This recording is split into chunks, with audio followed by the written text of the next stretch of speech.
Welcome to the Podcasters. This week on The Good, the Bad, and the Awful, Torin and Perry will be trying out carrots, animal crackers, and pickled okra. On Food Ventures, Austin and Linda will be taking a trip down to Malando's.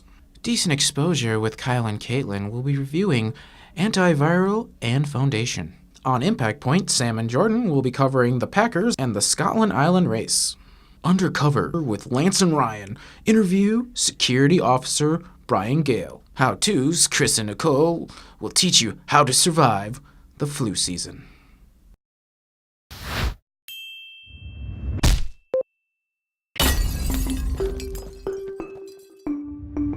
Welcome to The Good, the Bad, and the Awful. I'm Torin and And I am Dynamite Colfax.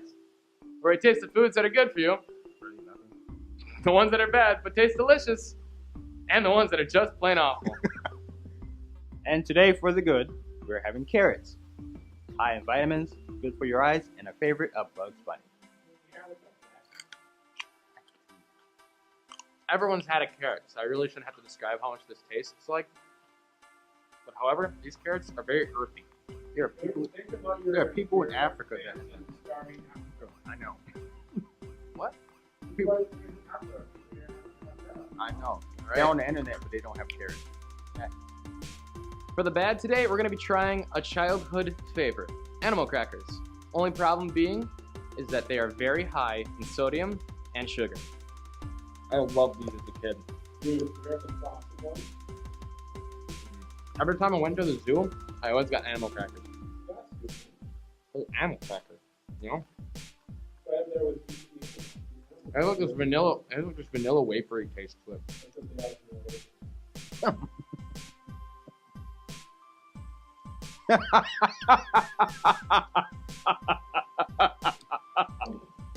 And for the awful, today we'll be having pickled okra, a vegetable from the south that's high in fiber and vitamins.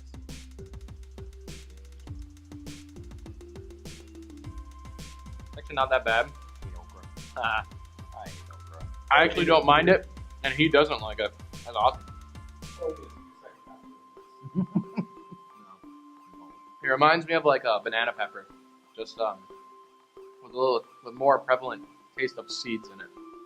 He likes I'm done. I'm Torin Gatterstead, And I am Perry Lee. and we'll see you next week. Yes, we will. Yes, we will.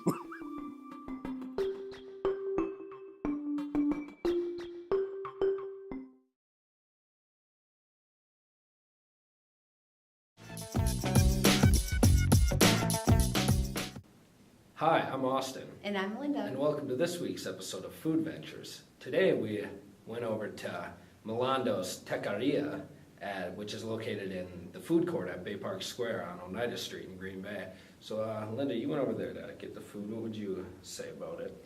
The owner mentioned that they had just opened November 1st, which was last Friday, and they've been open about a full week now, that their popular items are burritos and also enchiladas and chimichangas and also quesadillas. And so when we went over, we got a little variety of everything, and it looked like a really cute place. All right, well, now let's sample some of the food you got. So, Linda, what do we got here? Well, when I went over, I got a variety of things. We got a fish taco that's a flour tortilla with some parsley and some onion and lime. Also, that's a torte himayana, and that has pineapple, melted cheese, and ham with avocado, tomato, and onion. And it looks like the torte is kind of like a roll. And then there's hot sauce and like a cream chili sauce. And then I got nachos, like a grand nachos. And the prices were about $8.99, $6, and like a couple dollars for the taco. So they're good. All right, well, I guess let's try these. Type in.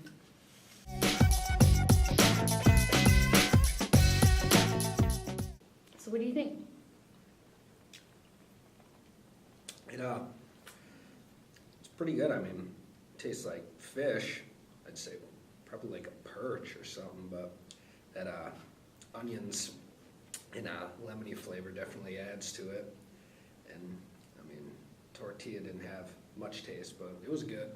And then the nachos too look like they have ground beef. You could have a choice of chicken, but it has guacamole, sour cream, parsley, tomato, onion, sour cream, and they seem really fresh. And for $8.99, they look much better than any kind of tacos that you can get at the mall or, and say, a local chain too. So they're very good.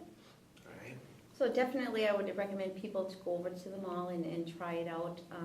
Owners seem real nice, like a family-based Spanish restaurant. And prices are reasonable, and it's good to have a variety in the food court. Well, that does it for this week's episode of Food Ventures. Join us next week where we'll be visiting Hoo-Hat's Mongolian Grill. Hoo-Hat. I'm Austin Deming. And I'm Linda Gonzalez. And this is Food Ventures.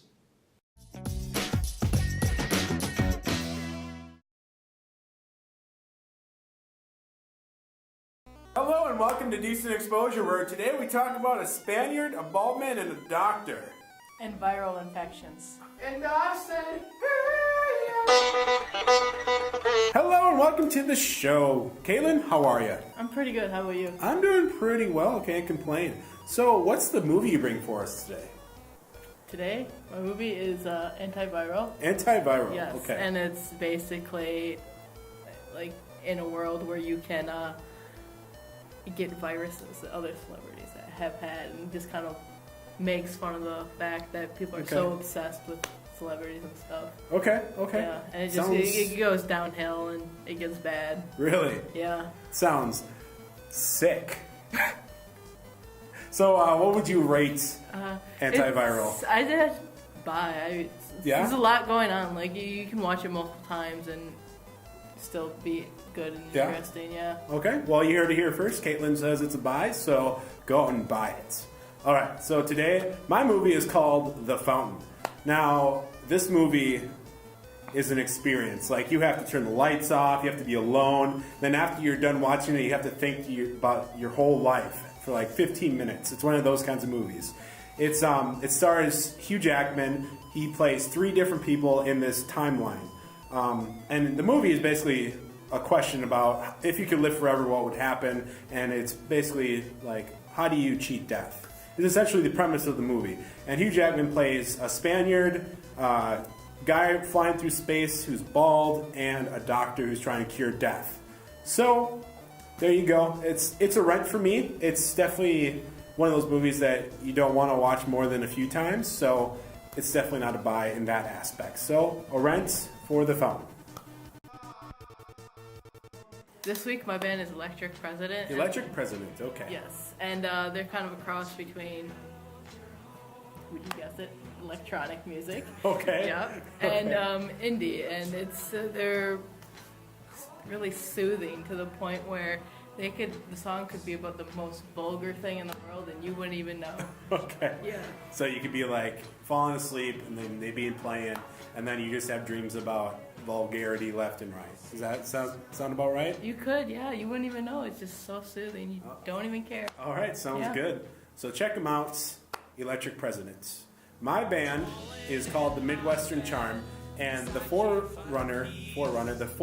front man, there we go, of it is my friend Connor Lemieux, who is a really good musician. Now, the Midwestern Charm is a pretty indie band. They have an acoustic guitar, electric guitar, the kind of the script kind of feel to them. So they do a little bit of rock, they do a little bit of acoustic indie, they do everything. So check them out, the Midwestern Charm. Unfortunately, that's all the time we have for today. But thank you so much for tuning in today. It was wonderful having you here today in our wonderful studio. If you have any suggestions for musicians, bands, songwriters, opera singers, maybe, who knows, maybe you're into that kind of thing, you can email us at decentexposure3@gmail.com. And also movies, let's not forget about those. Those are important. And check out our friends, Roll Music. You can check them out at freemusicarchive.com. It's basically just a website full of free music that you can check out, but make sure that you credit the artist when you do. Have a good life, everyone, and you've just been exposed.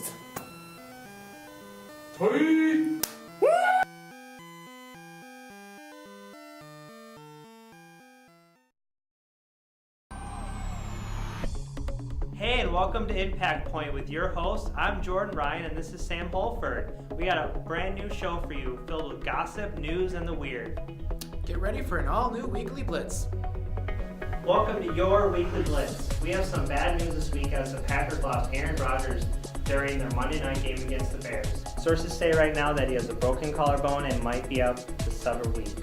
Who knows what the Packers will do now? Will they stay with Seneca Wallace, or are they going to pick up Matt Flynn? And the Packers don't get a break in their schedule as they face tough NFC East opponents, the Giants and the Eagles, in the next coming weeks. All right, now it's time for a weird and wacky sport. This is the Scotland Island Dog Race. No, not in Scotland. Super cute? Yes. Every Christmas Eve, Aussies gather on the beach to swim across the Scotland Island.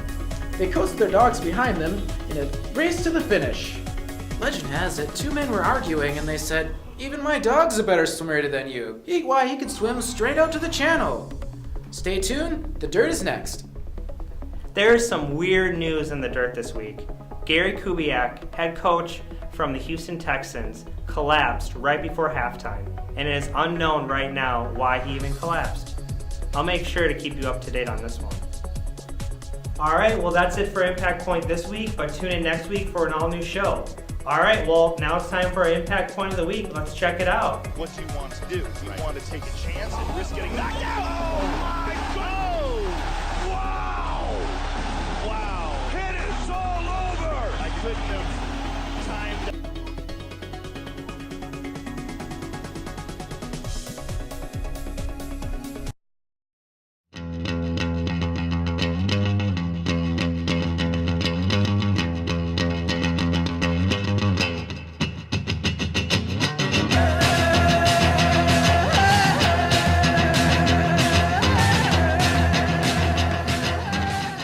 Welcome to this week's episode of Uncovered. This week we're talking to security and find out the ways they make our life a little bit safer.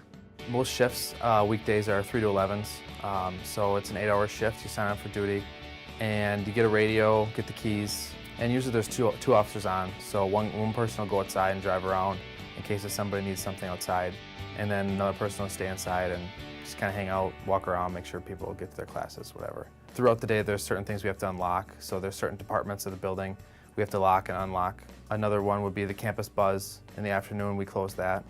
Just things like that. Just pretty much help people, really. If you need help, we're here to help you. A lot of times, people's batteries will die in their car, so we'll drive out there and help them with that. And just patrol the parking lot, make sure people are parked correctly or not in a handicapped space if they're not supposed to be, just stuff like that. A lot of instructors will call you on, we have a cell phone and a number, they'll call us and, you know, can you come open our classroom in this building, whatever. A lot of time, people's cars they'll leave a light on in their car, so we'll have to jump start their car. That happens a lot too. Let's say if an instructor, maybe a student attacks an instructor, I guess the only thing we can really do is, if we're there, we'll try to stop it and call Green Bay Police Department, because really there isn't really much for us to do because we don't have a weapon on us to stop it. So really it's at your own risk. Like if an instructor, like I said, an instructor's being attacked by a student, if you want to get in there and try to help out, you can do it. If you don't want to, you call the police. Either way, you're going to call the police though. I don't really have a favorite part. I really enjoy all the job. It's nice. You know, you can have your freedoms. You can just kind of do what you want, walk around the building, just kind of hang out, stop in and talk to people whenever you feel like it. That's really nice. I think the coolest thing I did here was a lot of times, well, not all the time, but sometimes people will run into other cars and then drive away. So I think the funniest thing to do here is to follow them on the security cameras. We just have a camera in every parking lot, and most people hit a car and then they'll move to like a different parking lot and park. So there's been quite a few times when I've caught people hit and run, stuff like that, so that's pretty cool. Last week we asked, what's behind this door? What's behind SC 370? We find a janitor's closet. What's behind this door? Secret classroom, storage room, teacher's lounge? Check back next week to find out what's behind this door, along with another behind-the-scenes look at NWTC. This has been Uncovered.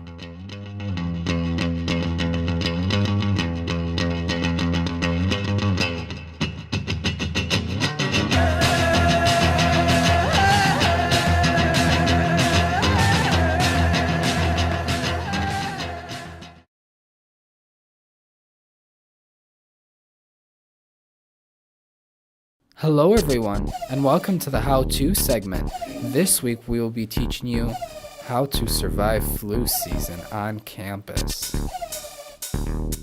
It sounds cliche, but washing your hands, getting plenty of rest, and eating the right foods will help keep you from getting that bug that's infecting the entire campus. What the heck? They don't have any oranges? You kidding me? What the heck? They don't even have any orange juice? You serious? Guess at least they have Pepsi. Avoid sick people as much as possible and sanitize yourself after any contact with them.